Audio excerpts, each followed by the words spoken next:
وبركاته. الحمد لله رب العالمين، الصلاة والسلام على سيد المرسلين، أما بعد. أعوذ بالله من الشيطان الرجيم، بسم الله الرحمن الرحيم.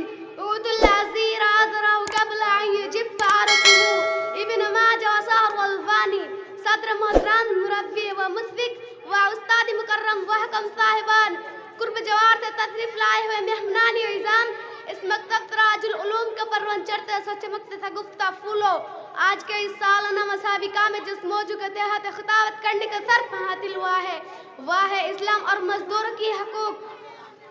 حضرت عبداللہ ابن عمر رضی اللہ عنہ سے مروی ہے کہ رسول اللہ صلی اللہ علیہ وسلم نے ارشاد فرماتا ہے مزدوروں کو اس کی مزدوری اس کے پسینے کے خشک ہونے سے پہلے ہی ادا کر دو. اسلام نے مزدور و مالکان کے حقوق اور فرائض کو بھی واضح طور پر بیان کر دیا اور ہر ایک کو پابند کیا کہ وہ اپنی فرائض کا ادائی میں ذرہ برابر بھی کوتاہی نہ کرے. اسلامی تعلیمات کا مطالعہ کیا جائے تو یہ بات روز روشن کی طرح آئے ہوں گے کہ شریعت مطہرہ نے ظلم کی چکی میں پیتے ہوئے مزدوروں کو زائد حق دے دیا اور مالکان کو پابند کیا کہ مزدور کو کمتر نہ سمجھے. جب کسی مزدور سے حق کام لیا جائے تو اس کا حق اسے فوراً دے دیا جائے. رسول کریم صلی اللہ علیہ وسلم نے حکم فرمایا اُوتُوا الْعَزِيرَ عَذْرَهُ قَبْلَ أَن يُجِفَّ عَرْقُهُ، ابن ماجہ وسہر والفانی کہ مزدوروں کو اس کی مزدوری اس کے پسینے کے خشک ہونے سے پہلے ہی ادا کر دو، یعنی اس کا حق معاہدے کے مطابق وقت پر ادا کر دیا جائے. یا رسول اللہ صلی اللہ علیہ وسلم کا معروف حدیث مبارک ہے جو ہر شخص چاہے وہ مزدور ہو یا مالک ہو سب کو یاد ہے. اس مزدوروں کے حقوق کے حوالے سے اس حدیث کے علاوہ اور ایک حدیث قدسی بھی بڑی معروف ہے کہ اللہ تعالیٰ ارشاد فرماتا ہے وَرَجُلٌ اسْتَأْجَرَ أَجْرَهُ فَاسْتَوْفِ مِنْهُ وَلَمْ يُؤْتِهْ أَجْرَهُ. صحیح بخاری 2227 کہ میں قیامت کے دن ان 3 لوگوں کے لیے خود مدعی بنوں گا. ان میں سے ایک وہ مزدور ہوگا جس نے اپنا کام تو پورا کر لیا لیکن اسے اس کا اجرت نہیں دیے گئے. ہمارے معاشرے میں اول تو مزدور کے محنت کے جائز اجرت نہیں دیے جاتے اور اگر دیے بھی جاتے تو اتنی کہ مزدوروں کو 2 بار پسینہ آ جاتا. آج مزدوروں کو اتنی اجرت دیا جاتا ہے کہ ان کے لیے دن میں 2 وقت کا روٹی کا بھی انتظام نہیں ہو سکتا. پورا دن کارخانہ اور بٹے میں کام کرنے والا معاشی اعتبار سے کام رہ جائے جبکہ ان کی محنت کی آمدنی سے سرمایہ اور مالکان امیر ہوتے جا رہے ہیں. ان وجوہات کی بنا پر مزدوروں اور مالکانوں کو نفرت کرنا ختم ہونے والا سلسلہ شروع ہو چکا ہے. جب مزدوروں کو ان کے محنت کے زائد اجرت نہیں ملتا تو وہ ہڑتال کرنے پر مجبور ہو جاتا ہے جس کی وجہ سے ایک طرف بے قصور صارفین کا سامنا کرنا پڑتا ہے تو دوسری طرف مل کی معیشت ناقابل تلافی کا نقصان ہی پہنچاتا ہے.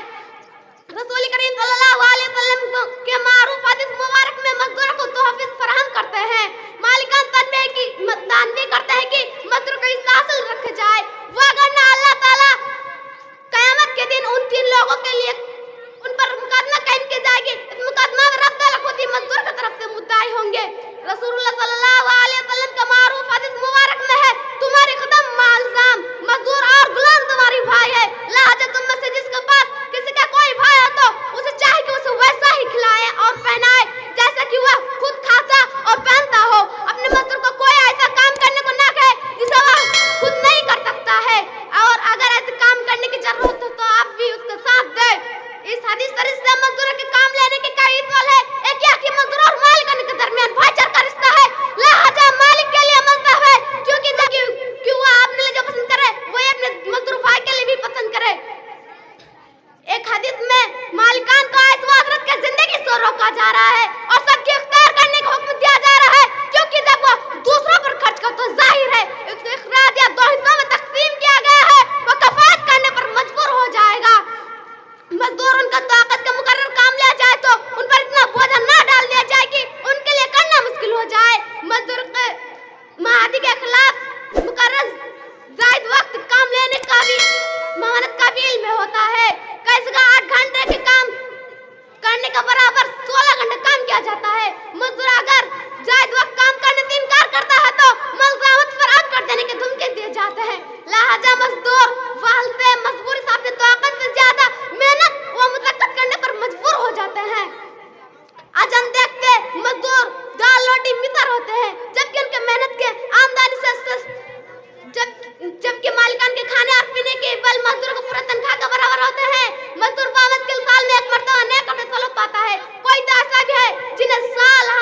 ظلم زیادتی کرنے سے بچائے، ان کے مزدور حق پر ادا کر دینے کی توفیق دے۔ ان کے ساتھ ظلم زیادتی کرنا بہت بڑا گناہ ہے، اللہ ہمیں ان گناہ سے بچائے، آمین۔ السلام علیکم۔